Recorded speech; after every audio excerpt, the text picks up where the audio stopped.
দুনিয়ার হায়াতের কি পরিমাণ দাম। একটা মানুষ 70 বছর জীবনে গুনাহ করছে, 80 বছর শুধু গুনাহই করছে। একেবারে শেষ মুহূর্তে এসে মনে হয়েছে দুনিয়াতে 80টা বছর জীবন কাটাইলাম।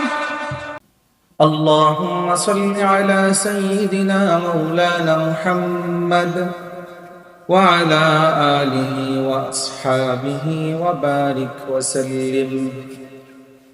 اللهم صل على محمد النبي الأمي وعلى آله وسلم تسليما. يا رب صل وسلم دائما أبدا على حبيبك خير الخلق كلهم. অধ্যকার ইসলামিয়া হিফজুল কোরআন নুরানি মাদ্রাসা মসজিদ ও ইতিমখানা এর উদ্যোগে হাফেজ ছাত্রদের বিস্তার বন্দি উপলক্ষে ইসলামী ওয়াজ ও দোয়া মাহফিলের শ্রদ্ধাভাজন সম্মানিত সভাপতি মুআজ্জাজ মুকাররম হযরত বুজুর্গ উলামায়ে কেরাম, বিভিন্ন এলাকা থেকে আগত সমাগত সম্মানিত সুধী, সর্বপ্রথম মহান রব্বুল আলামিনের আলিশান দরবারে লাখো কোটি শুকর, যে মহান রব্বুল আলামিন আমাদেরকে অত্যন্ত দয়া করে, মায়া করে, ভালোবেসে, মহব্বত করে আজকের এই মুহূর্ত পর্যন্ত সুস্থ সবল রেখে আমাদের হায়াতকে দীর্ঘায়িত করে দুনিয়ার সকল ঝামেলা থেকে ফারেক করে দ্বীনের নিসবতে, কোরআন পাকের মহব্বতে জান্নাতি এই আয়োজনের মাঝে আসার বসার তৌফিক দান করলেন। সেই মহান রবের দরবারে দিল থেকে মহব্বত নিয়ে শুকরিয়া আদায় করি, আলহামদুলিল্লাহ। সম্মানিত উপস্থিতি, আমি আপনাদের সামনে কোরআনুল কারীমের একেবারে ছোট সিরিয়ালে ছোট্ট একটা সূরা আপনাদের সামনে তেলাওয়াত করেছি, সূরাতুল আসর। আল্লাহ পাক রব্বুল আলামিন যদি আমাকে দয়া করেন, তিলাওয়াতকৃত সূরাকে সামনে রেখে গুরুত্বপূর্ণ একটা সাবজেক্টের উপরে কথা বলার চেষ্টা করব। আপনারা দোয়া করেন মহান রব্বুল আলামিন আমাকে এমন কিছু কথা বলার তৌফিক দান করেন যেই কথাগুলো আমাদের ইহকালীন কল্যাণ এবং পরকালীন মুক্তির জন্য যথেষ্ট হয়। সম্মানিত উপস্থিতি, আমরা সকলে জানি, আমি যে সূরাটি আপনাদের সামনে তেলাওয়াত করেছি এটা এতটাই ছোট যে কোরআনুল কারীমের অনেক বড় আয়াতের এক আয়াত সমানও নয়, বড় লাইনের এক লাইন ধরতে গেলে এতটাই ছোট। কিন্তু এই সূরাটির ভিতরে রব্বুল আলামিন এমন তথ্যবহুল আলোচনা রেখেছেন, এতটাই ফজিলতপূর্ণ এই সূরা, এই সূরার এতটাই তাৎপর্য। তাফসীর ইবনে কাসিরের ভিতরে লেখেন, আল্লাহ পাক রব্বুল আলামিন শুধুমাত্র কেবলমাত্র মানব জাতির ইহকালীন কল্যাণ এবং পরকালীন মুক্তির জন্য শুধুমাত্র এই সূরাটিকে নাজিল করতেন, এটাই যথেষ্ট ছিল। এমন দামি আর ফজিলতপূর্ণ একটি সূরা। এই সূরার শুরুতেই রব্বুল আলামিন শপথ করেছেন, কসম করেছেন। আল্লাহ পাক বলেন, ওয়াল আসর, যুগের কসম, সময়ের কসম, কালের কসম। আল্লাহ পাক কসম করলেন, শপথ করলেন। আল্লাহ পাক শপথ করলেন, সময়ের শপথ। এটা কেমন শপথ করলেন, কেমন বস্তুর শপথ করলেন? আমরা তো দেখি দুনিয়াতে কোনো মানুষ শপথ করলে গুরুত্বপূর্ণ কোনো জিনিসের শপথ করে, দামি কোনো জিনিসের, নিজের কাছে যেটা সবচেয়ে দামি এমন কোন বস্তুর শপথ করে। উদাহরণ দিলে খুব ভালো বুঝবেন। যেমন আমাদের সমাজে কোন মহিলার ভিতরে দুই মহিলায় ঝগড়া লাগলে অবিশ্বাসের কোন সাবজেক্ট সামনে আসলে এক মহিলা আর এক মহিলাকে বলে যে তুমি যদি আমার কথাকে বিশ্বাস না করো তাহলে কি করব বলো। বিপরীত মুখী মহিলা বলে, আচ্ছা তুমি যদি তোমার সন্তানের মাথায় হাত রেখে বলতে পারো তাহলে আমি বুঝবো তুমি সত্য বলছো। এই কসম করাটা জায়েজ না না জায়েজ সেটা কিন্তু বলি নাই, এটা করে মানুষ। তো একজন সন্তানের মাথায় হাত রেখে কেন শপথ করতে বলে? কারণ মানুষ জানে যে তার মার কাছে পৃথিবীতে সবচেয়ে প্রিয় বস্তু হলো তার সন্তান, তার খুব মহাব্বতের, আদরের। এই জন্য শপথ করতে তার সন্তানের মাথায় হাত রেখে বলা হয়। শুধু কি তাই, একজন সন্তান মার কাছে কতটাই আপন, কতটাই প্রিয়। সন্তান অসুস্থ হয়েছে, রাত্রি 10টা বাজে, দেখবেন এই মা সর্বপ্রথম সন্তানকে চিকিৎসা দেওয়ার জন্য ডাক্তারের কাছে নেওয়ার, এই সন্তানের মাই প্রথম বাধ্য করে বাবাকে। দেখা গেল যে সুস্থ হচ্ছে না, স্বাভাবিক ট্রিটমেন্টে সুস্থ হচ্ছে না, তখন এই মাই বাধ্য করে বাবাকে যে আমার সন্তানকে নিয়ে বসে থাকা যাবে না, রাত পার করা যাবে না, কমপক্ষে উপজেলা স্বাস্থ্য কমপ্লেক্সে নিয়ে যাও। সেখানে চিকিৎসা করার পরে তাও সুস্থ হলো না।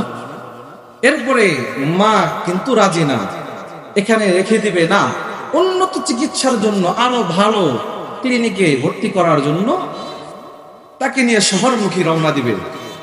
এক পর্যায়ে নিজের অর্থ সম্পদ সব যদি বিলীন করে দিতে হয়, তারপরেও মা কিন্তু সন্তানকে হসপিটাল থেকে বাড়িতে এনে রাখতে কোনোভাবেই রাজি হয় না, এতটাই আপন। তো মানুষ, দুনিয়ার মানুষ শপথ করলে, কসম করলে গুরুত্বপূর্ণ কোন জিনিসের শপথ করে। আল্লাহ পাক রব্বুল আলামিন উনি যেই বস্তুর শপথ করবেন, নিঃসন্দেহে সেই বস্তুটা অবশ্যই অবশ্যই দামি হবে। সম্মানিত উপস্থিতি, কথাগুলো খুব ভালো করে বুঝবেন। আল্লাহ পাক রব্বুল আলামিনের মতন সত্তা, উনি তো নরমাল কোন বস্তুর শপথ করতে পারেন না। আল্লাহ পাক রব্বুল আলামিন সময়ের শপথ করাটাকেই প্রমাণ করে। সময় সাংঘাতিক সিরিয়াস, বড় দামি জিনিস। দ্বিতীয় নম্বর কথা হলো, বলুন তো দেখি আল্লাহ পাক রব্বুল আলামিন আমাদেরকে অসংখ্য অগণিত নিয়ামত দিয়েছেন কি দেন নাই? আল্লাহ পাক আমাদেরকে এত অসংখ্য অগণিত নিয়ামত দিয়েছেন যেইগুলার হিসাব আমরা জীবনেও করে শেষ করতে পারবো না। এমন অসংখ্য অগণিত নিয়ামতে আল্লাহ পাক রব্বুল আলামিন আমাদেরকে ডুবাইয়া রাখছেন। এর ভিতরে কিছু নিয়ামত আছে যে অনেক দামি, তো দামি, একটার চাইতে আরেকটা অনেক দামি, আরেকটার তুলনায় আরেকটা বড় দামি। এমন অনেক দামি দামি নিয়ামত রব্বুল আলামিন আমাদেরকে দিয়েছেন। এর ভিতরে একটা নিয়ামত এমন আছে যেই নিয়ামতটা সর্বপ্রথম দিয়েছেন এবং দামি নিয়ামত। সেই নিয়ামতের নামটা কি বলেন তো দেখি? আমাদের জীবন, আমাদের হায়াত। বলতে পারেন হুজুর, কোরআনুল কারীম কি আমাদের জন্য বড় নিয়ামত নয়? ইসলাম ধর্ম আমরা পেয়েছি, এটা কি আমাদের জন্য বড় নিয়ামত নয়? নিঃসন্দেহে কোরআন বড় নিয়ামত, ইসলাম ধর্ম বড় নিয়ামত। কিন্তু বলুন তো দেখি, যার হায়াত নাই তার কোথায় ইসলাম, তার কোথায় কোরআন? তার কোরআন কোথায়? যার দুনিয়াতে হায়াতই নাই তার কোথায় কোরআন?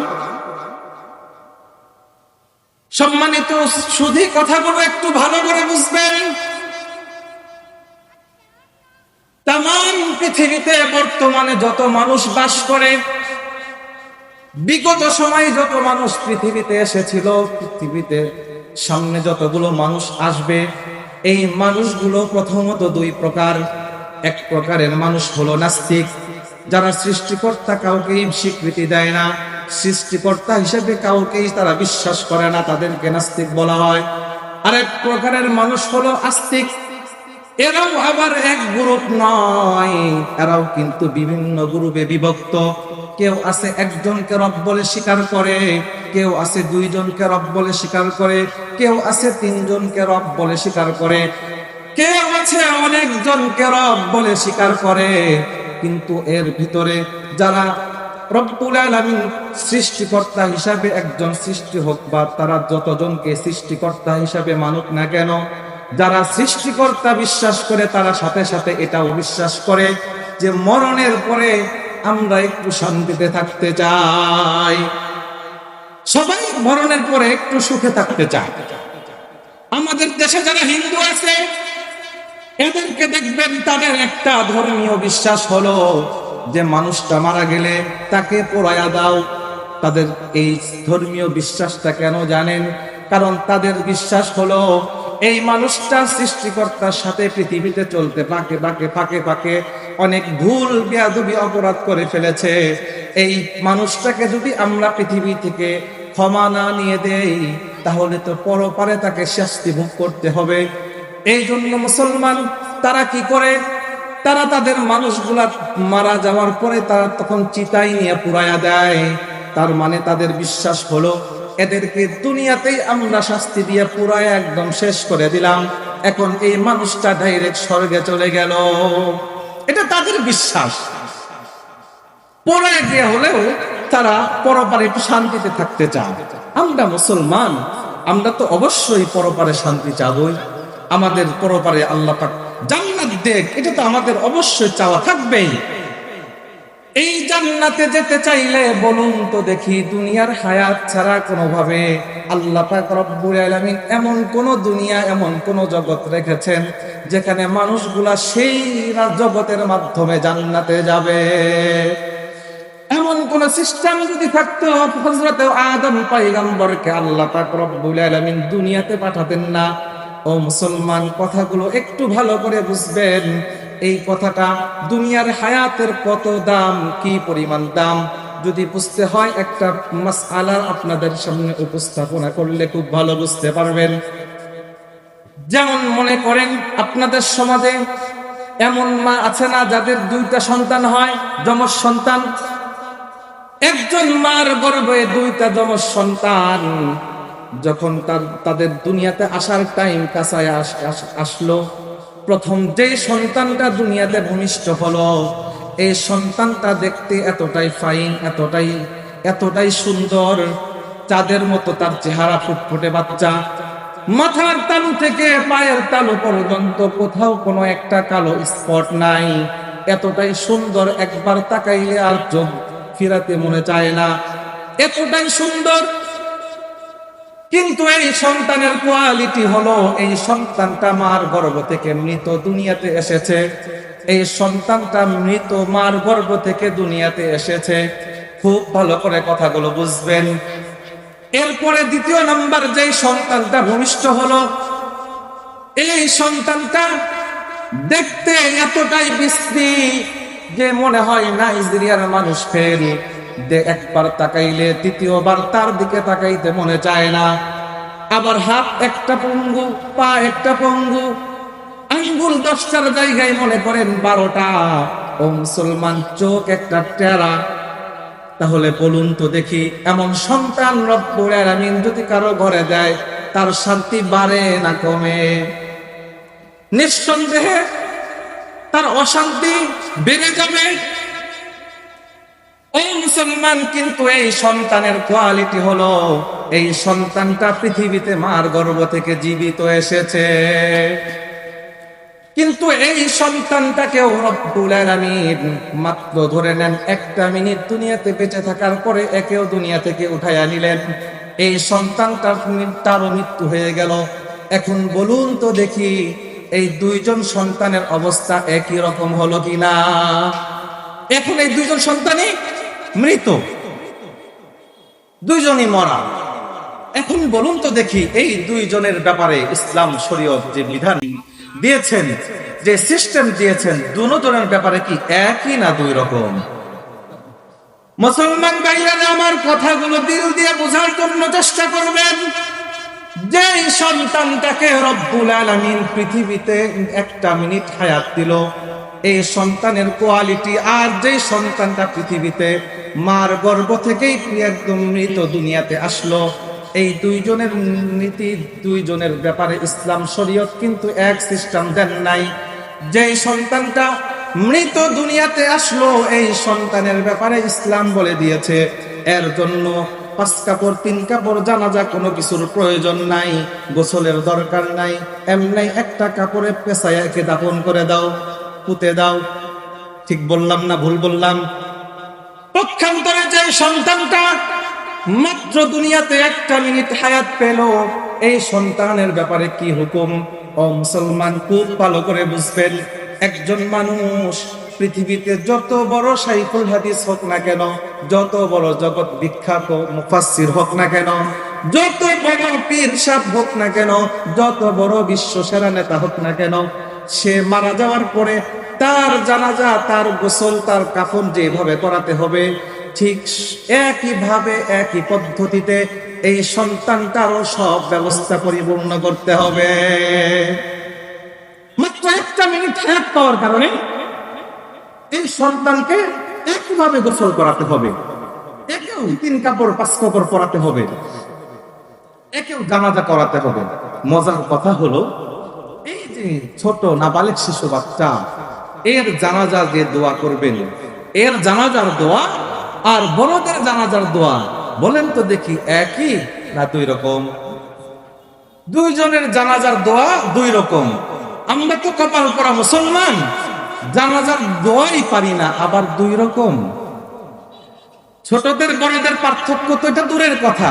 কিছুদিন আগে একটা প্রোগ্রামে আমি এই কথাটা বলেছি যে ছোটদের জানাজার দোয়া আর বড়দের জানাজার দোয়া কি একই? বলে যে একই। বললাম যে নাউজুবিল্লাহ। আমরা মুসলমান পারি আর না পারি, কমপক্ষে তো জানা থাকতে হবে যে ছোটদের জানাজার দোয়া আর বড়দের জানাজার দোয়া কিন্তু এক নয়। এটাও জানে না।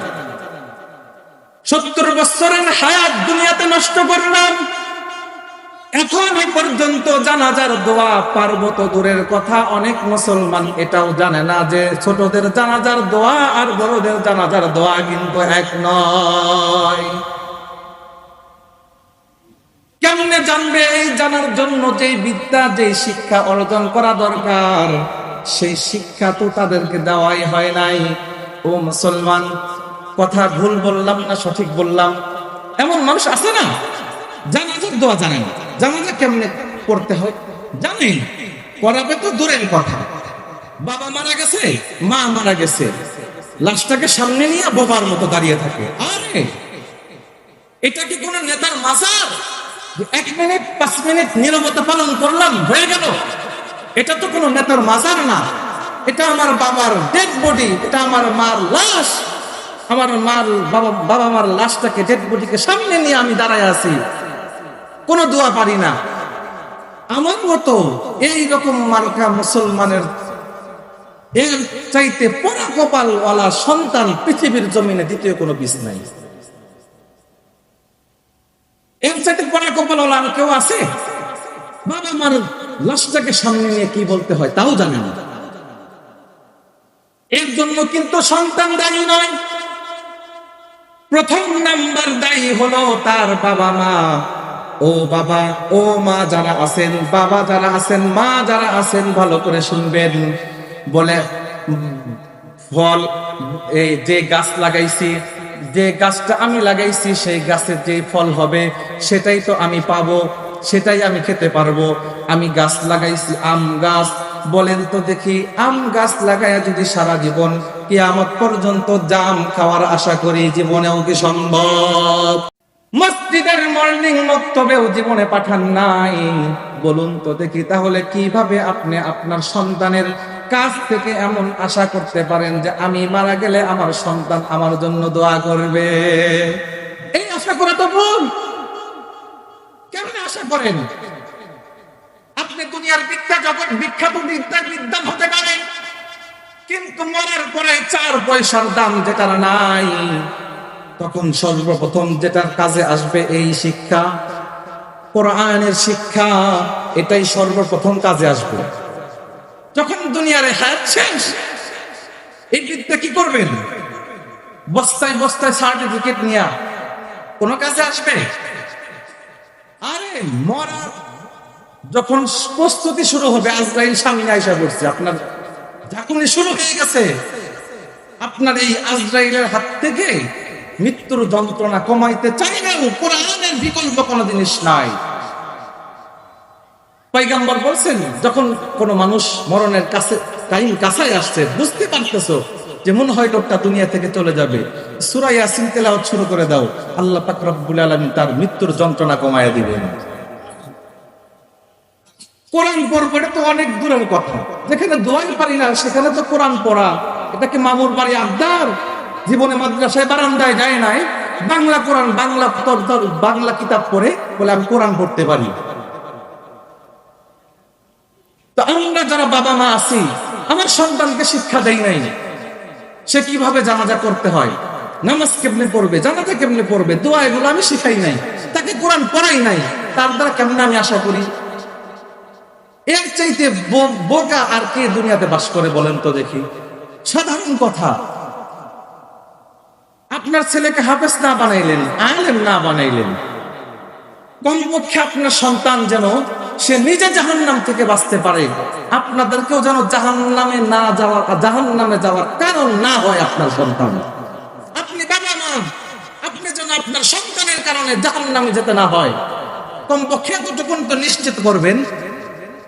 আজকে তো আধুনিক শিক্ষার পিছনে এতটাই লেগে পড়েছে, মাত্র বিয়ে হয়েছে, বিয়েও হয় নাই, হবে আগের থেকেই সব প্ল্যান প্রোগ্রাম। আমার যখন বিয়ে হবে, তখন আমার যখন বাচ্চা হবে, তাকে আমি এই পড়াবো, সেই পড়াবো, এটা পড়াবো, সেটা পড়াবো, জগৎ বিখ্যাত এমন ডক্টর বানাবো, ইঞ্জিনিয়ার বানাবো, ব্যারিস্টার বানাবো, আমার সন্তান আমুক হবে, তমুক হবে।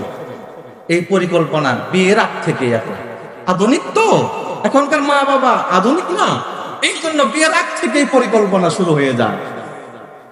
হয় কি হয় না?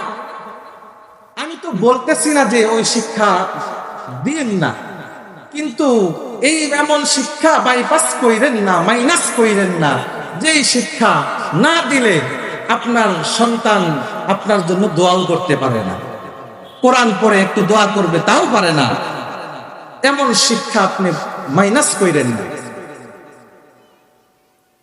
সম্মানিত সুধী, কথাগুলো খুব ভালো করে বুঝবেন।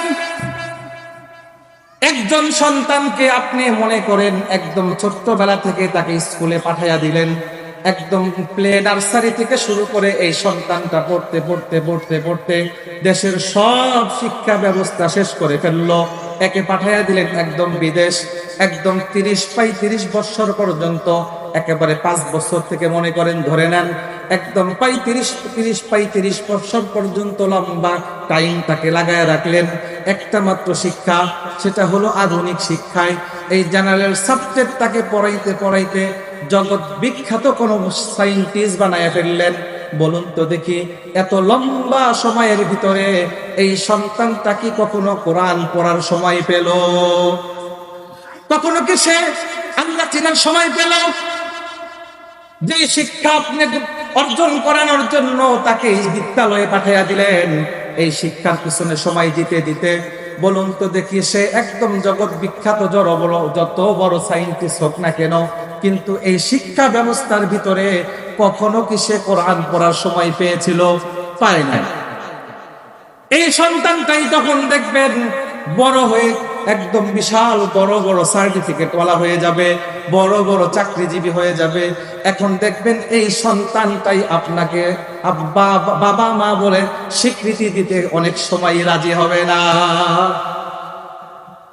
স্বীকারই করবে না যেটা আমার বাবা মা। আরে এটা তো এখন বুড়ো হয়ে গেছে, বাড়ির থেকে বের করে বৃদ্ধাশ্রমে পাঠাইয়া দাও। করে কি করে না? কারণ অনেক বড় শিক্ষিত হয়ে গেছে সন্তান, বিশাল বড় এখন চাকরিজীবী, টাকার অভাব নাই, বিয়েও করছে তো এখন শিল্পপতির মেয়ে। এখন মেয়ে ওয়াইফ বলেছে, তোমার এই বুড়ো বাবা মা এটা ভালো লাগে না, এটাকে একটু দূরে রাখো। কি বলে? এটাকে একটু দূরে রাখো, ঝামেলা। এই তো মাইনাস, পৃথিবী থেকে আপনাদেরকে মাইনাস করা শুরু করলো। অপেক্ষা করেন ওই সমস্ত পিতামাতা, কিয়ামতের দিন হাসরের ময়দানে পরকালে এই সন্তান আপনাদেরকে টেনে টেনে জাহান্নামে নিয়ে যাবে। আল্লাহ পাকের কালামে আল্লাহ পাক বলেন, এই সন্তানগুলা হাসরের ময়দানে যখন তারা তাদের এই কৃতকর্মের কারণে দুনিয়াতে এই সন্তানগুলো যখন এক পর্যায়ে জাহান্নামে যাওয়ার উপযুক্ত হয়ে যাবে, তাদেরকে আল্লাহ পাক রব্বুল আলামিন জাহান্নামের সার্টিফিকেট দিয়ে দিবেন। তখন তারা রব্বুল আলামিনের কাছে আবেদন করবেন, রব্বানা আরিনাল লাযাইনি আদাল্লানা মিনাল জিন্নি ওয়াল ইনস নাজআলহুমা তাহতা আকদামিনা লিয়াকুনা মিনাল আসফালিন। রব্বুল আলামিনকে বলবেন, রব্বুল আলামিন আমাদেরকে জাহান্নামে দিবেন, কোনো আফসোস নাই, কিন্তু আপনার কাছে একটা আবেদন, ওই সমস্ত পিতা মাতাদেরকে আমাদের সামনে একটু হাজির করেন, ওদেরকে আমরা নিজ হাতে শাস্তি দিতে চাই, এরপরে ওদেরকে আগে জাহান্নামের ভিতরে নেব, এরপরে আমরা জাহান্নামের ভিতরে যাব। আল্লাহ পাক বলেন, শুধু তাই না, তারা তাদের পা দিয়ে এই পিতা মাতাদেরকে পাড়ায়া ছটায়া ছটায়া এরপরে জাহান্নামের ভিতরে নিয়ে যাবে। কেন? বলবেন রব্বুল আলামিন, আমার বাসা, আমার বাড়ি থেকে মাত্র 100-200 গজ দূরেই মাদ্রাসা ছিল, মর্নিং মক্তব ছিল, কিন্তু এই বাবা মা আমাকে কখনো সেখানে যাইতে দেয় নাই, করতে দেয় নাই।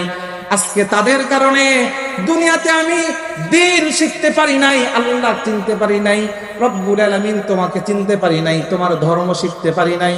আমি সেই জন্যই আজকে জাহান্নামী হয়ে গেছি।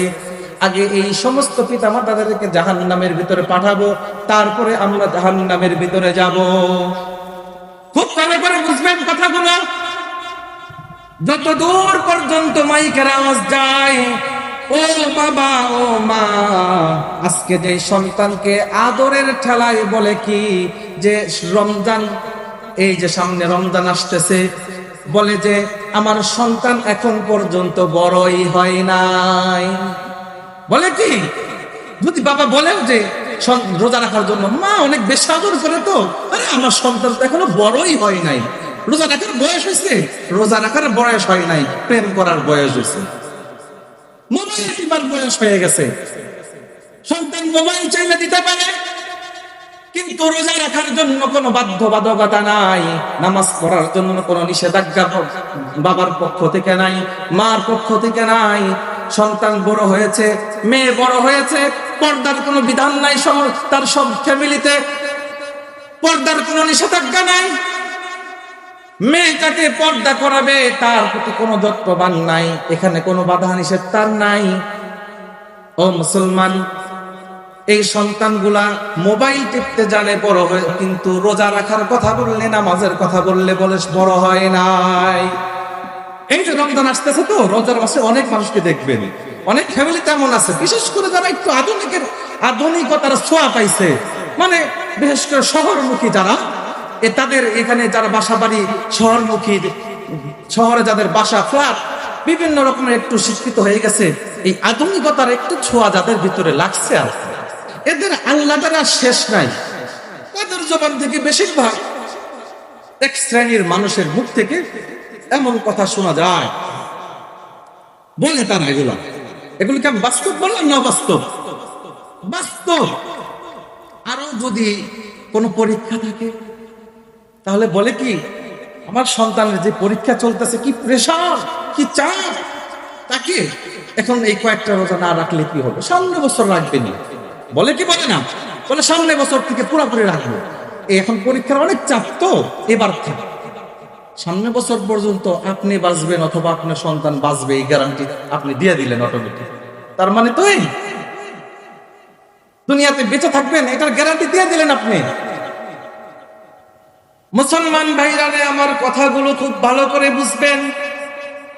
আমি যেই কথা আপনাদের সামনে বলতেছিলাম, ছোটদের জানাজার দোয়া আর বড়দের জানাজার দোয়া কিন্তু এক নয়। একজন বড় মানুষ মারা গেলে তার জানাজায় কি দোয়া পড়া হয়, اللهم اغفر لحينا وميتنا وشاهدنا وغائبنا وصغيرنا وكبيرنا وذكرنا وأنثانا। এই দোয়াই তো পড়েন, খুব ভালো করে কথাগুলো বুঝবেন।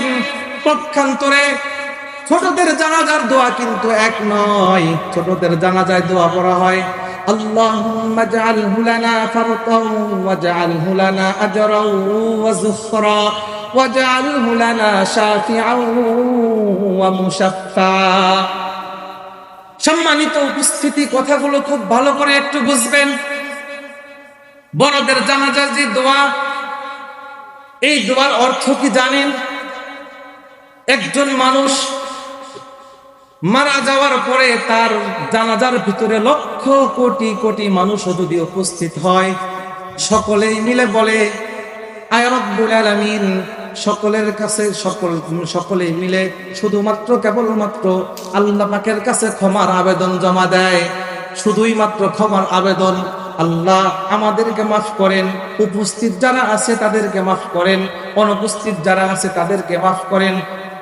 শুধুমাত্র ক্ষমার আবেদন, এক কথাই শুধুই রব্বুল আলামিনের কাছে ক্ষমা চাওয়া হয়।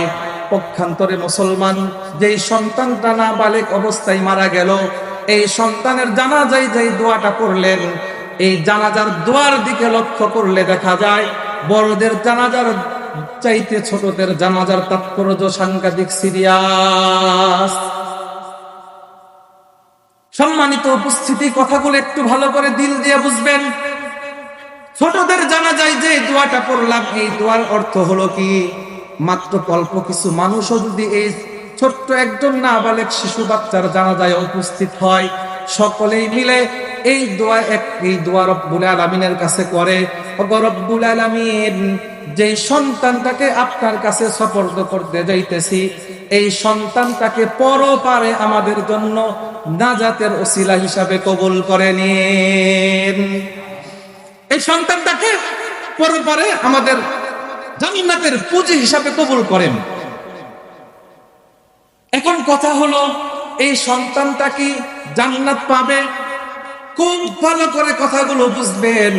হাসরের ময়দানে আল্লাহ পাক রব্বুল আলামিন যখন বিচারের কার্যক্রম শুরু করবেন, এই বিচারের কার্যক্রম শুরু করার আগে কয়েক শ্রেণীর ভিআইপি মানুষদেরকে রব্বুল আলামিন ডাকবেন। তাদেরকে ডেকে বলবেন, তোমরা আসো, তোমাদের হাতে জান্নাতের ভিসা হস্তান্তর করে দিব, তোমাদের হাতে জান্নাতের টিকিট দিয়ে দেই। কারণ হলো, আজকে বিচারের কার্যক্রম চালাইতে যায় অনেক লম্বা টাইম লেগে যাবে। এতক্ষণ পর্যন্ত তোমাদেরকে ওয়েটিং এ রাখলে চলবে না, তোমাদেরকে আসো আসো জান্নাতের টিকিটটা হাতে দিয়া দেই। তাদের ভিতরে ওই সমস্ত নাবালেগ শিশু বাচ্চারাও থাকবে।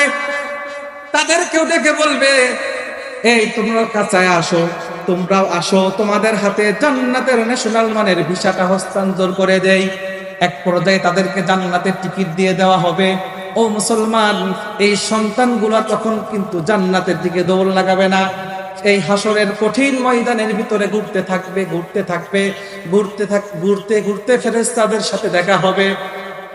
ফেরেশতারা বলবে, কে রে, কি ব্যাপার, তোমরা জান্নাতের ভিআইপি টিকিট পাওয়ার পরেও এই হাসরের কঠিন ভয়াবহ অবস্থার ভিতরে কেন মাঠের ভিতরে ঘোরাঘুরি করতেছো, জান্নাতের ভিতরে কেন প্রবেশ করতেছো না?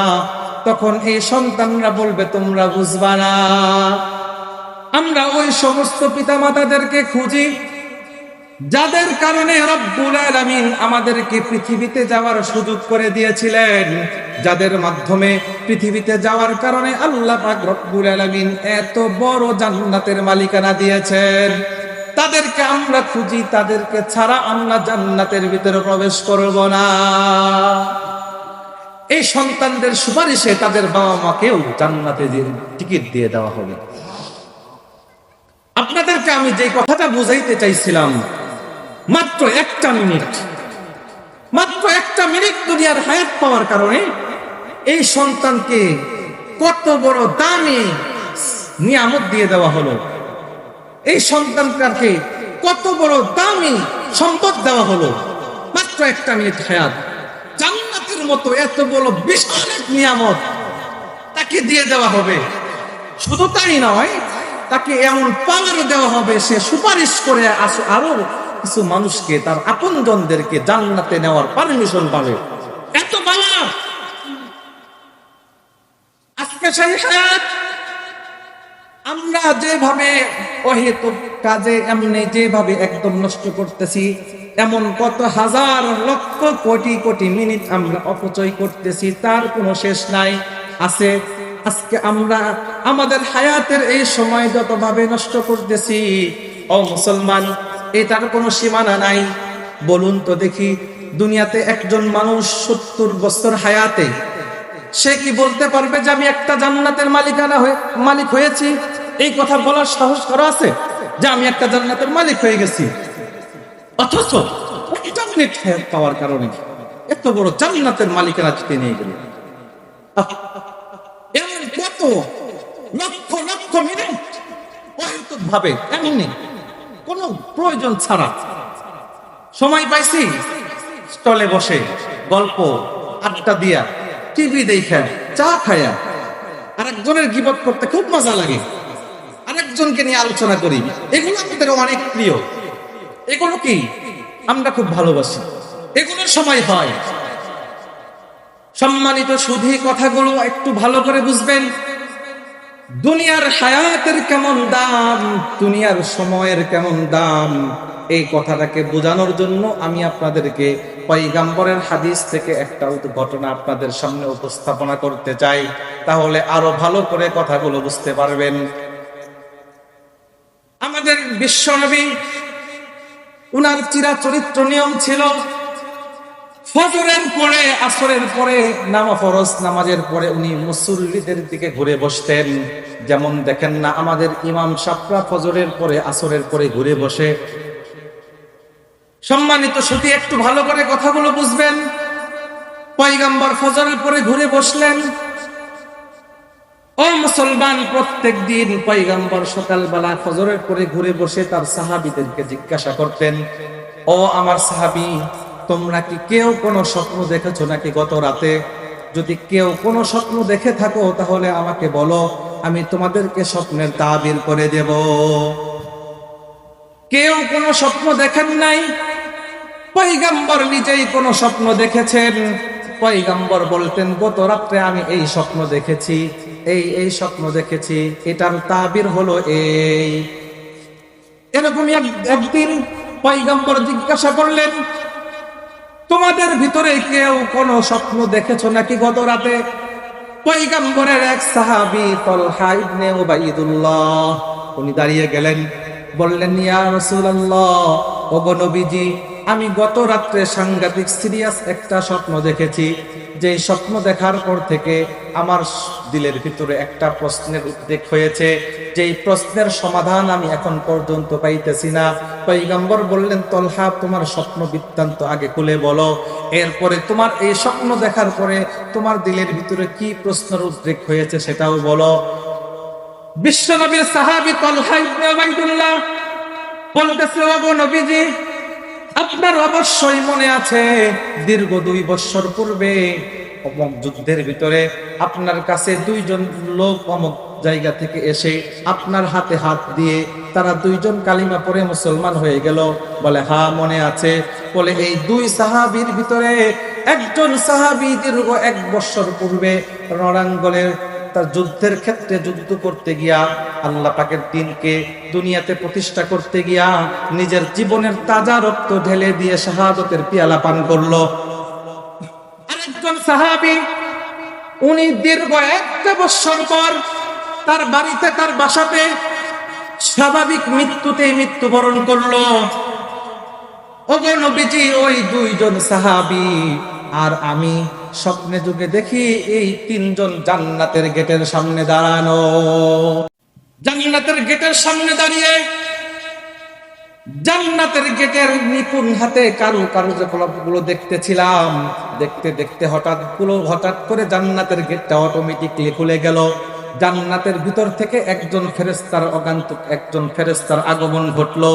এই ফেরেশতা এসে সর্বপ্রথম ওই বন্ধুর, আমার পাশে থাকা ওই বন্ধুর হাত ধরলো, যেই বন্ধু বাসাতে ঘরেতে 1 বছর পূর্বে সে স্বাভাবিক মৃত্যুতে মৃত্যুবরণ করলো। এই বন্ধুর হাত ধরে ফেরেশতা বলতেছে, ওগো দোস্ত, তুমি কতক্ষণ পর্যন্ত আর অপেক্ষার প্রহর গুলো গুনবা? আসো আসো আসো, তোমাকে রব্বুল আলামিন জান্নাতে আমন্ত্রণ জানিয়েছেন। ফেরেশতা চলে গেল, জান্নাতের গেটটা অটোমেটিক্যালি আগের মতো আবার বন্ধ হয়ে গেল। ও মুসলমান, অনেকক্ষণ পর্যন্ত, দীর্ঘক্ষণ পর্যন্ত দাঁড়িয়ে থাকতে থাকতে আবারও হঠাৎ করে জান্নাতের গেটটা অটোমেটিক্যালি খুলে গেল। জান্নাতের ভিতর থেকে পূর্বের ওই আগন্তুক ফেরেশতার আবার আগমন ঘটলো। তালহা ইবনে উবাইদুল্লাহ বলে, ওগো নবীজি, আমার পাশে থাকা সাহাবী, শহীদ সাহাবী, আমার এই বন্ধু, আমার এই দোস্ত, যিনি 1 বছর আগেই দুনিয়া থেকে চলে গেছে, শাহাদাতের পেয়ালা পান করেছে, আমার এই দোস্তর হাত ওই ফেরেশতা এসে ধরে বলতেছে, ওগো দোস্ত, তোমাকে রব্বুল আলামিন জান্নাতে আমন্ত্রণ জানিয়েছেন। সম্মানিত সুধী, কথাগুলো একটু ভালো করে বুঝবেন। এরপরে ওই সাহাবী বলে, আমার দিলের ভিতরে প্রশ্ন জাগলো, সন্দেহ জাগলো, এবার আমি তো একা পড়ে গেলাম, এখন এরপরে আবার কতক্ষণ পর্যন্ত দাঁড়িয়ে থাকবো? আবার কখন না কখন তার আগমন ঘটে।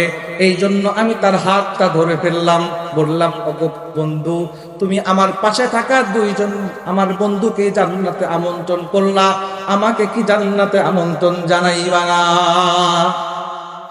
ফেরেশতা উত্তর করে, তালহা শোনো, তোমার কপালেও জান্নাত আছে, কারণ তুমি তো ওই সমস্ত নূরানী কাফেলার সদস্য যাদের ব্যাপারে আল্লাহ পাক রব্বুল আলামিন কোরআনুল কারীমের ভিতরে বলেন, ওয়াস-সাবিকুনাল আউওয়ালুনা মিনাল মুহাজিরিনা ওয়াল আনসার ওয়াল্লাযীনা ইত্তাবাউহুম বিইহসান রাদিয়াল্লাহু আনহুম ওয়া রাদু আনহু ওয়া আ'আদ্দা লাহুম জান্নাতিন তাজরি তাহতাহাল আনহার। তুমি তো ওই নূরানী কাফেলার সদস্য যাদের উপরে আল্লাহ পাক রব্বুল আলামিন রাজি আর খুশি হয়ে গেছেন। তুমি তো ওই পয়গম্বরের সাহাবী। তুমি তো আল্লাহ পাক রব্বুল আলামিন তোমাদের ব্যাপারে তো ঘোষণাই দিয়ে দিবেন, তোমাদের জন্য তো আল্লাহ পাক রব্বুল আলামিন জান্নাত রেডি করে রাখছেন। কিন্তু তুমি তো স্বপ্নের ভিতরে আছো, তোমার তো এখনো পর্যন্ত মৃত্যু হয় নাই। সাহাবী বলে, আমার স্বপ্ন ভেঙে গেল। এখন নবীজি, আমার প্রশ্ন হলো, যেই বন্ধু, যেই সাহাবী শাহাদাতের মতো এত বড় একটা মর্যাদা পেল, তাকে জান্নাতে আমন্ত্রণ জানাইলো পরে, আর যেই সাহাবী তার বাসাতে, তার বাড়িতে স্বাভাবিক মৃত্যুতে মৃত্যুবরণ করলো, তাকে জান্নাতে আমন্ত্রণ জানালো আগে। আমার এখানে এটাই প্রশ্ন, যে এটা কেন করলো? এখানে তো যে শহীদ, তাকে তো আগে আগে আমন্ত্রণ জানানোর কথা ছিল, কিন্তু যিনি স্বাভাবিক মৃত্যুতে তার বাসাতে 1 বছর পর এমনি মৃত্যুবরণ করলো, তাকে কেন জান্নাত আগে আমন্ত্রণ করা হলো? খুব ভালো করে কথাগুলো বুঝবেন। পয়গম্বর বলেন, তালহা বলো, তুমি বলো, আমার যে সাহাবী দীর্ঘ 1 বছর দুনিয়াতে হায়াত পেল, আমার এই সাহাবীকে দীর্ঘ 1 বছরের ভিতরে সে প্রত্যেক দিন 5 ওয়াক্ত নামাজ কি বেশি পড়ে নাই? বলে হ্যাঁ। আমার এই সাহাবী কি প্রত্যেক রাকাতে, প্রত্যেক রুকুতে সুবহান রাব্বিয়াল আ'লার তাসবিহ 3 বার 5 বার করে কি বেশি পড়ে নাই? বলে হ্যাঁ। আমার এই সাহাবী কি প্রত্যেক সিজদাতে, আমার এই সাহাবী কি 3 বার করে তাসবিহ বেশি পড়ে নাই? বলে হ্যাঁ। আমার এই সাহাবী দীর্ঘ 1 বছরের ভিতরে রমজান মাস কি একটা বেশি পাই নাই? বলে হ্যাঁ। আমার এই সাহাবী কি দীর্ঘ 1 বছরের ভিতরে শবে বরাতের রাত্রি কি একটা বেশি পাই নাই? বলে হ্যাঁ।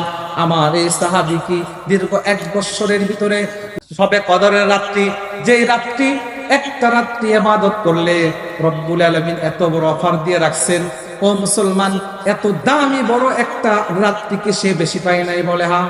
আমার এই সাহাবী কি দীর্ঘ 1 বছরের ভিতরে প্রত্যেক দিন একটা করে রজনী কি সে বেশি পায় নাই? বলে হা। আমার এই সাহাবী কি একটা বছরের ভিতরে 2টা ঈদের রাত্রি কি বেশি পায় নাই? বলে হা। মুসলমান একটু ভালো করে কথাগুলো বুঝবেন। পয়গম্বর বলেন, ও সাহাবী, এবার তুমি বলো, আমার যে সাহাবীর আমল নামায় এতগুলো নেকি বেশি, এখন তুমি বলো সে জান্নাতে আগে আমন্ত্রণ পাবে না পরে পাবে? এই হাদিসের বর্ণনায় মূলত এখানে হায়াতের ফজিলত বর্ণনা করা হয়েছে। দুনিয়ার সময়ের কেমন দাম।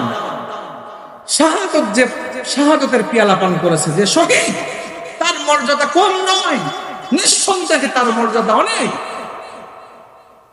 কিন্তু যে মানুষটা দুনিয়াতে এত লম্বা হায়াত পেল, একটা বছরের ভিতরে সে কতগুলো নেকি, কতগুলো আমল করার সুযোগ পেল, তার কোন হিসাব আছে? সম্মানিত সুধী, কথাগুলো খুব ভালো করে বুঝবেন। এতক্ষণ পর্যন্ত লম্বা আলোচনার দ্বারায় একটা মাত্র পয়েন্ট আপনাদেরকে বোঝাইতে চাইলাম। ও মুসলমান, আমাদের দুনিয়াতে যেই সময়গুলো আমরা পার করতেছি, যে হায়াত আমাদেরকে রব্বুল আলামিন দিয়েছেন, এই হায়াতটা আমরা যেইভাবে হেলাই খেলাই এখানে সেখানে নষ্ট করতেছি, এই হায়াত কিন্তু ছোটখাটো কোনো জিনিসের নাম নয়। এটার দাম কিন্তু একেবারে সস্তা না। ও মুসলমান, বলেন তো দেখি, দুনিয়াতে কোন মার্কেটে হায়াত কিনতে পাওয়া যায়? কত টাকার বিনিময়ে হায়াত কিনতে পাওয়া যায়? একটা সেকেন্ডের হায়াত দুনিয়ার কোন মার্কেটে পাওয়া যাইবে? ও মুসলমান, দুনিয়ার কোন মার্কেটে একটা সেকেন্ডের হায়াত পাওয়া যাবে না। স্বর্ণের চাইতেও দামি জিনিস হীরা মানিক মুক্তা বলেন, ও মুসলমান, পুরা পৃথিবীর রাজত্ব যদি আপনাকে দেওয়া হয়, পুরা পৃথিবীর মালিক যদি আপনি হয়ে যান, আর আপনি যদি আজরাইলকে বলেন, ভাই আজরাইল আর একটা সেকেন্ড, একটু সময় দেন, পুরা পৃথিবী দিয়ে দিলাম তোমার, নিবে? চলবে? পাবেন? একটা সেকেন্ড আজরাইল যখন ধরে ফেলবে, আজরাইলের হাতে যখন ধরা পড়ে যাবেন, একটা সেকেন্ড সময় আর আপনাকে দেওয়া হবে না, আমাকে আপনাকে আর একটা সেকেন্ড বেশি দেওয়া হবে না। যে একটা সেকেন্ড নয়, শুধু দুনিয়ার এমন হাজারো লক্ষ কোটি কোটি সেকেন্ড আমরা ব্যয় করতেছি এমনি দুনিয়ার পিছনে। পুরা দুনিয়া দিয়ে একটা সেকেন্ড যেখানে কিনা সম্ভব নয়, সেখানে মুসলমান আমরা দুনিয়াতে কত কোটি কোটি মিনিট, আমরা কত crore crore second, million million million second আমরা নষ্ট করে ফেলতেছি অহেতুক কাজে। এমনি করি কি করি না?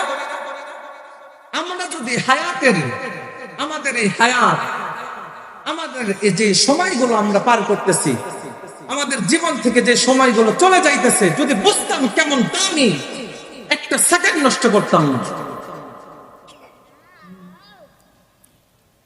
আপনাদেরকে কিভাবে বুঝাইলে যে বুঝবেন দুনিয়ার একটা সেকেন্ডের কি পরিমাণ দাম?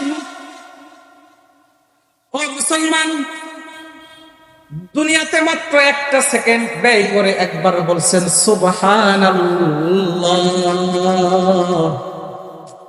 একবার বলছেন সুবহানাল্লাহ, এক সেকেন্ড ব্যয় করে সাথে সাথে জান্নাতে বিশাল এক ফলের গাছ আপনাকে দিয়ে দেওয়া হবে।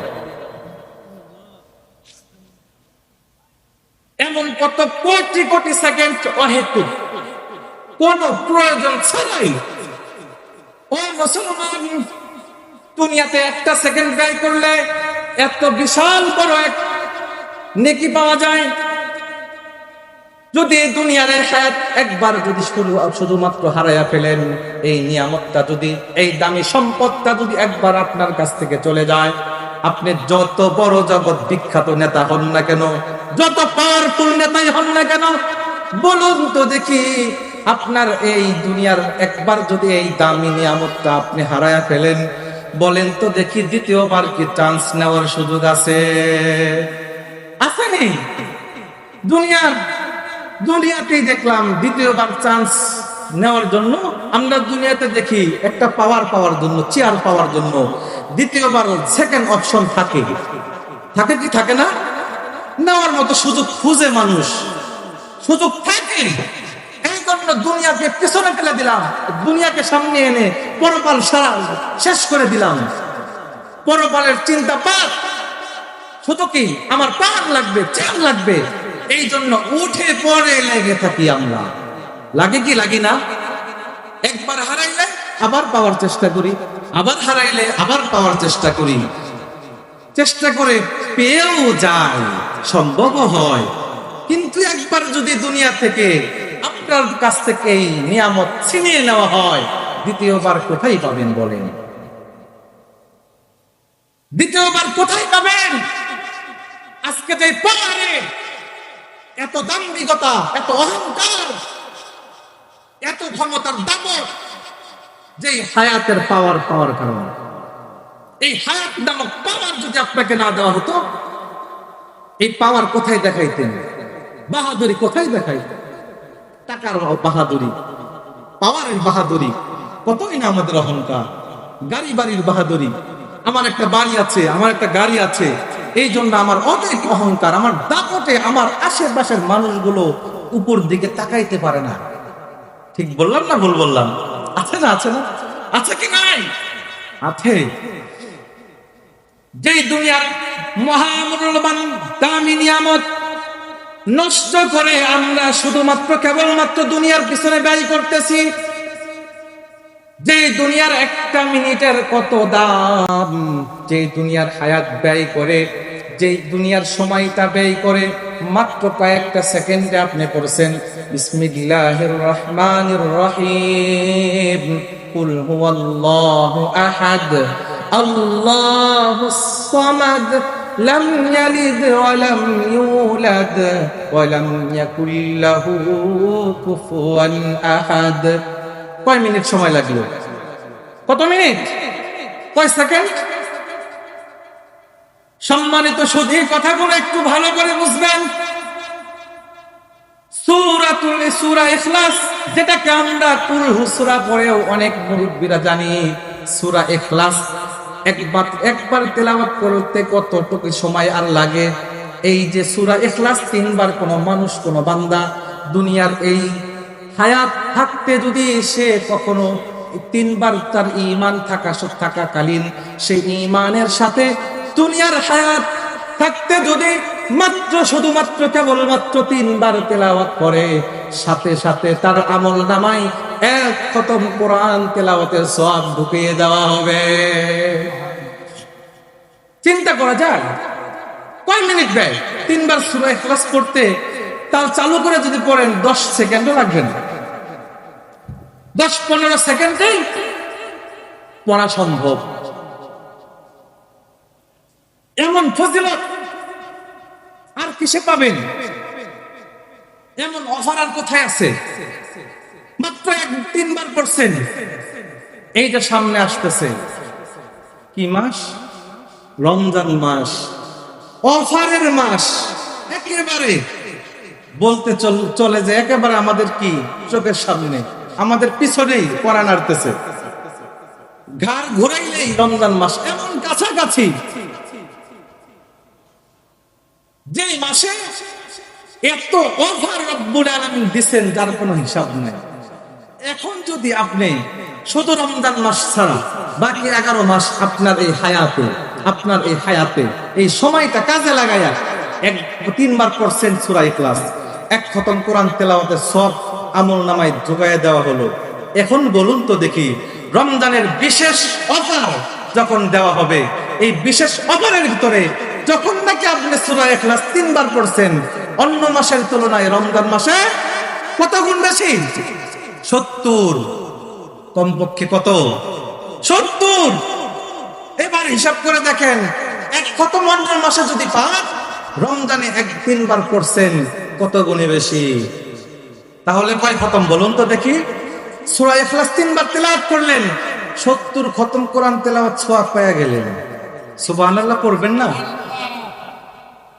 এমন অফার শুধুমাত্র কেবলমাত্র আল্লাহ পাক রব্বুল আলামিন আপনাদের আমাদেরকে দিয়েছেন। ও মুসলমান, এত বিশাল বড় বড় দামি অফার থাকা সত্ত্বেও আমাদের সময় হয় না এগুলা করার। রমজান মাস আসতেছে, অনেক মানুষের দেখবেন আরো ব্যস্ততা বেড়ে যায়। কিসের ব্যস্ততা? দুনিয়াবি ব্যস্ততা। আর কিছু মানুষ আছে যারা রমজান মাস আসার আগ থেকেই ব্যস্ত হয়ে যায়, তারা পরকালীন সম্পদ গোছাবার জন্য পুঁজি গোছানোর ব্যস্ত। তারা পরকালীন সম্পদ কিভাবে অর্জন করবে, আখিরাতের পুঁজি গোছাইতে তারা ব্যস্ত হয়ে যায়। এমন মানুষ পৃথিবীতে আছে।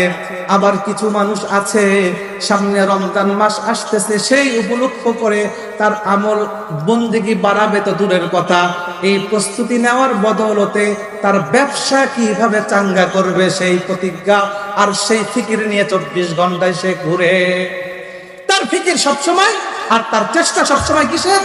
তার ব্যবসা প্রতিষ্ঠান, তার ব্যবসা কিভাবে বড় করবে, কিভাবে উন্নতি করবে, এই ফিকির করে। কি করি না আমাদের ফিকির শুধু দুনিয়া নিয়ে।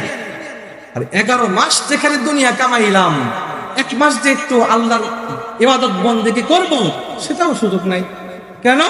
সামনে আসতেছে ঈদ, আমাদের ব্যবসার চরম মৌসুম এখন। ঠিক বললাম না ভুল বললাম? ব্যবসা করেন, সমস্যা নাই, কিন্তু রব্বুল আলামিন যেই অফারের মাসটা দিলেন আপনার হায়াতে, একবার রমজান পাইছেন তো সারা জীবনের গুনাহ মাফ করানো সম্ভব। আরে কেমন দামি নিয়ামত রব্বুল আলামিন দিবেন, কোনো খবর নাই।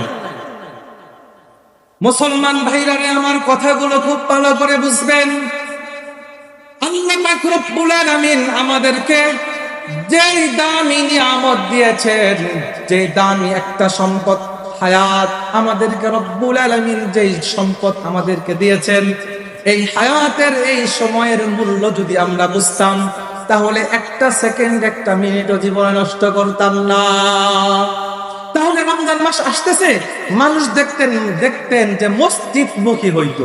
দেখবেন যে শুধু নামাজের টাইমে না, নামাজের টাইমে মসজিদে জায়গা হয় না রমজান মাসে, শুধু তাই না, অন্য টাইমেও দেখবেন যে মসজিদে মানুষের অভাব নেই। তাহলে কি দেখতেন? যে রমজান মাসে মসজিদে গেলে সবসময় দেখতেন যে 2, 4 জন, 5 জন, 10 জন মানুষ পাওয়া যায়। কি করতেছে? হয় কোরআন পড়তেছে, নয় নামাজ পড়তেছে।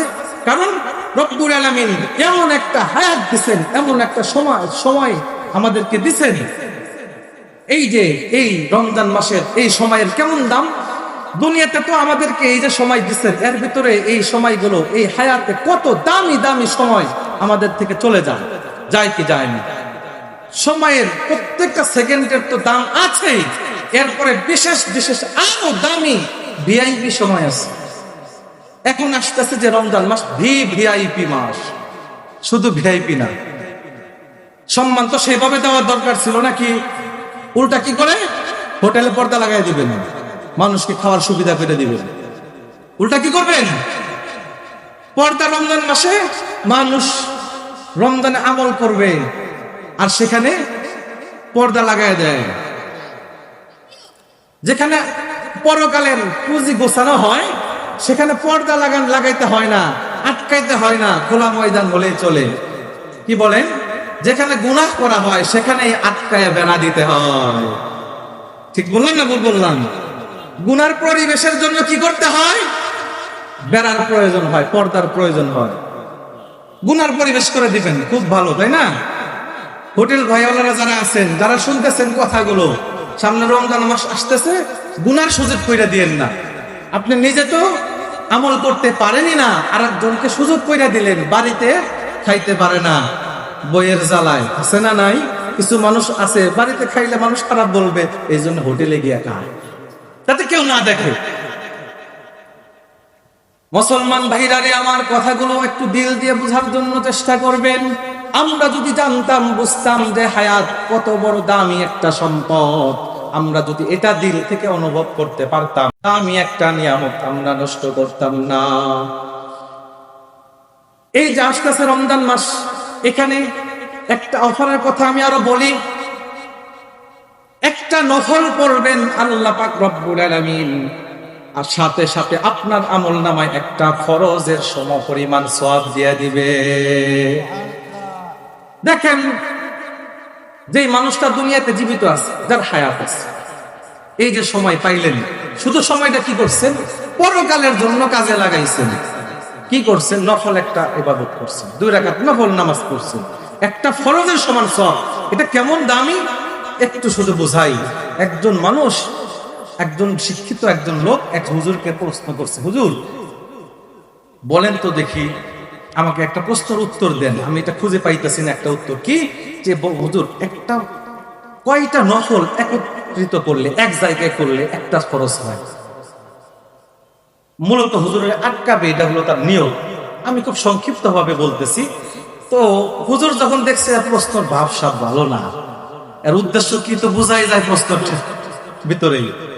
তো সে তখন চিন্তা করে ভাই বলছে, আচ্ছা আপনি যেন কি করেন? বলে আমি বন বিভাগের চাকরি করি। বলে এই প্রশ্নের উত্তর তো আপনার কাছে আছে। বলে কি? ফরজ আর নফল সেটা আমি গাছের ভিতরে, জঙ্গলের ভিতরে, বনের ভিতরে কই পাবো? বলে ওইখানে আছে। বলে কি?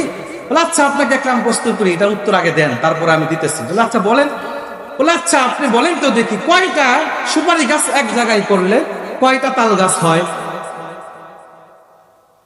কয়টা সুপারি গাছ এক জায়গায় করলে কয়টা তাল গাছ হয়? বলে এটা কেমন প্রশ্ন? সুপারি গাছ সুপারি গাছ, তাল গাছ তো সে তো তাল গাছ।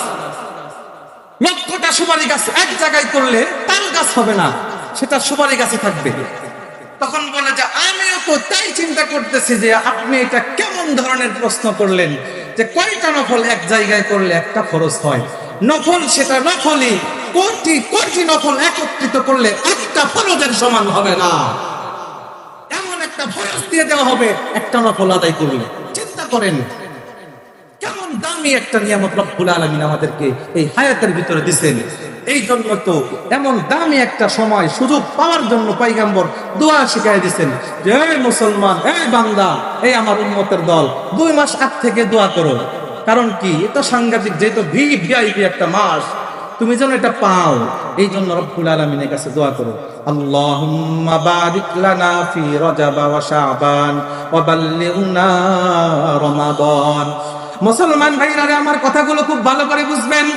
একেবারে সংক্ষিপ্ত ভাবে 2টা কথা বলে, দুনিয়ার হায়াতে 80 বছর পর্যন্ত আমি নষ্ট করে ফেললাম, এখন যদি আমার মরণ হয় আমার অবস্থা কেমন হবে?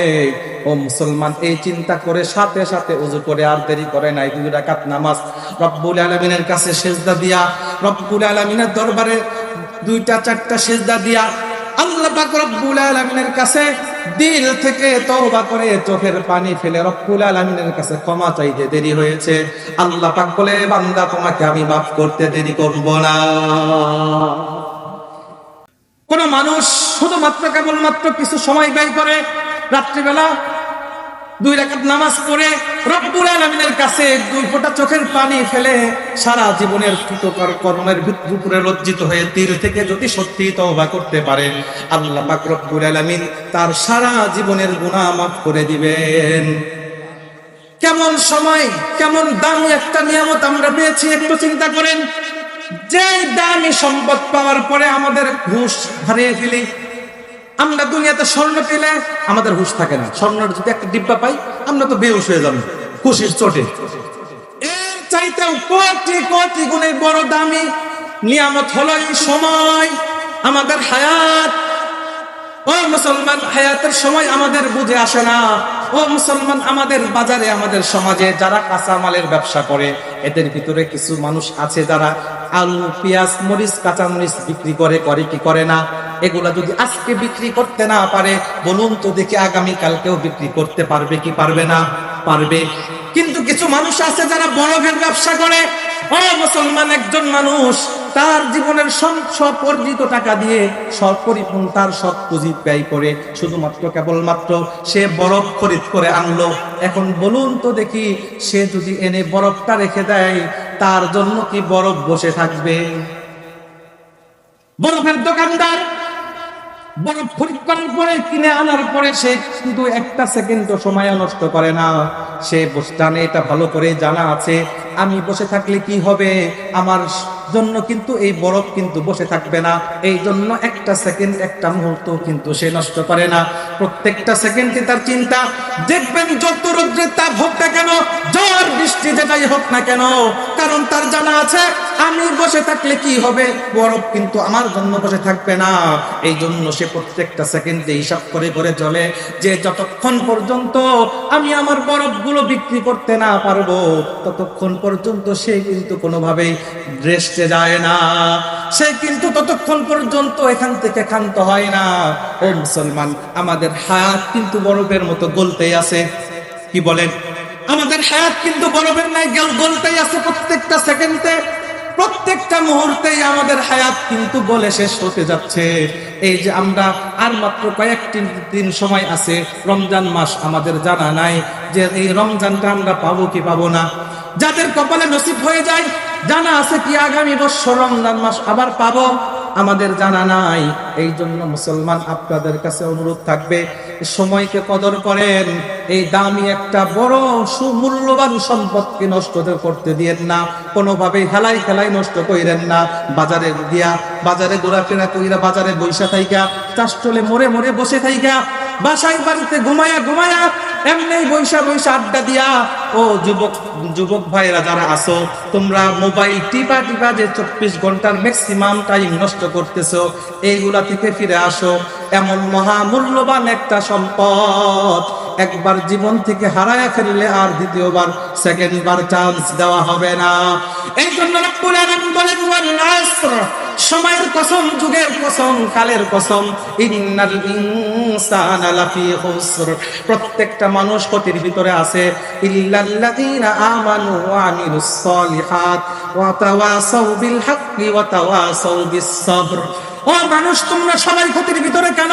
কারণ আমি রব্বুল আলামিন তোমাদেরকে যে দামি একটা সম্পদ দিলাম, যে দামি একটা নিয়ামত তোমাদেরকে আমি দান করলাম, এই সময় এই দামি নিয়ামতটা কিন্তু তোমরা যেখানে সেখানে ফেলাই ফেলাই নষ্ট করে ফেলতেছো।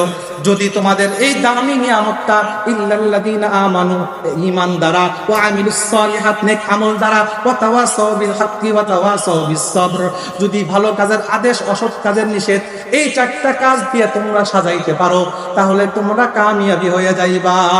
আল্লাহ পাক রব্বুল আলামিন আমার এই তেলাওয়াতকৃত আয়াতের সূরার ভিতরে বলেন যে চারটা কাজ যারা করতে পারবা, এই দুনিয়ার দামি সময়টাকে কাজে লাগায়া, এই হায়াতটাকে কাজে লাগায়া, চারটা কাজে কর্মসূচি পালন করে যারা যাই আসতে পারবা দুনিয়া থেকে, তোমাদের জন্য জান্নাত রেডি করে রাখলাম। আল্লাহ পাক রব্বুল আলামিন আমাদেরকে সময়ের, আমাদের হায়াতের কদর করার, এটার দাম বুঝে আমল করার তৌফিক দান করুক। আমাদের দুনিয়ার এই হায়াত, এই সময়কে পরকালীন সময়ের, পরকালীন জিন্দেগির জন্য কাজে লাগানোর তৌফিক দান করুক। ওয়া আখিরু দাওয়ানা আনিল হামদুলিল্লাহি রাব্বিল আলামিন। আসসালামু আলাইকুম ওয়া রাহমাতুল্লাহি ওয়া বারাকাতুহু।